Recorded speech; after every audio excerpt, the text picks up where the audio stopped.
Welcome back. The Nueces River is one of South Texas's most important water sources, right? But along parts of the river, there's now a growing debate over whether some of the trees lining its banks may actually be drinking too much of the supply. Yeah, the Nueces River Authority is exploring plans to clear out certain brush and trees to, well, improve water flow. This, even as others warn, it's a mistake. Tonight, Michael Gibson and Carly Smith take us upstream for this Water Woes report.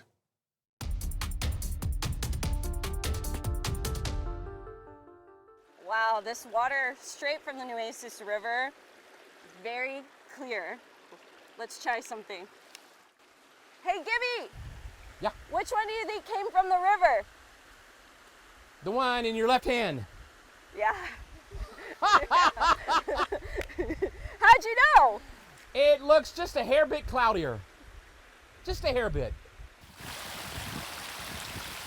These are the headwaters of the Nueces River, where the water rolling over the rocks is so clear it could almost pass for bottled water.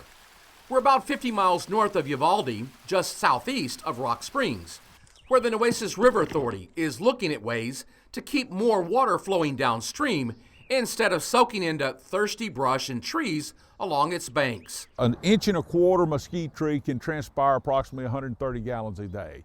And that's a lot of water. So if you take a lot of those Wasatch and mesquites out, then you're saving a lot of water. And what people will see and what they've seen in the past during these type of projects is they've just seen the springs start running at a faster rate. But not everyone is ready to go with the flow on removing trees near the river.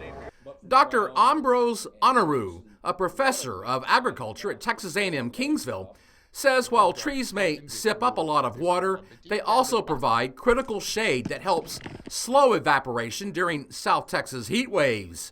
He says the root systems also help filter that water and act like a natural speed bump during flash flooding events. You are losing that water much more quicker, very rapidly when you remove the trees compared to when you have the trees. And the other is removal of the trees. You will also shorten the time the river crests when there's a downpour. The Nueces River Authority says the idea is not to strip the riverbanks bare, but to replace water-hungry brush with native grasses, better suited for drought conditions. Executive Director John Byram says they're now looking for grant funding to help get those mitigation efforts off the ground. There is a ranch up in Tarpley area where they've done this. They've cleared all that out. They have got their grass growing, their native grasses are growing, and the temperature of the soil has dropped 2 degrees because of the added moisture in the soil and those kind of things. Another growing concern floating downstream, dead and fallen trees now clogging parts of the river channel after years of severe drought. We're getting calls right now about dead trees and dead trees that have fallen in the river, and there's a lot of that because these trees are used to water and lots of it. And now that there's not as much due to the drought and the severity of it, these trees are falling in the river. The professor agrees that those fallen trees should be cleared out of the river, but says any wider brush clearing project should be carefully studied before crews start cutting into the riverbanks. Either this river is losing water into the ground, or the drought in South Texas is affecting the volume of water in this river.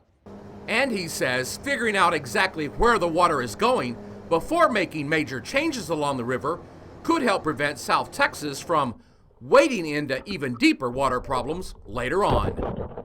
Michael Gibson, 3 News. All right. Thank you for that, Michael. Thank you, Carly. Who did y'all have with you as your photographer? Preston. Is that Preston, our chief photographer, Yes. Preston West? So good stuff there. Yeah, really, really great stuff. But we've loved the Water Woes series this year. It's been very insightful, just like last year, but super visual. It really helps paint that picture for us. Yeah, I think something that I really learned on that trip, was how beautiful the river is, especially where the springs are, but also how dry it is. Even up there, you think, oh, the hill country gets a lot more rain. That's not necessarily true. The Edwards Plateau region sees about the same amount of rain that we see.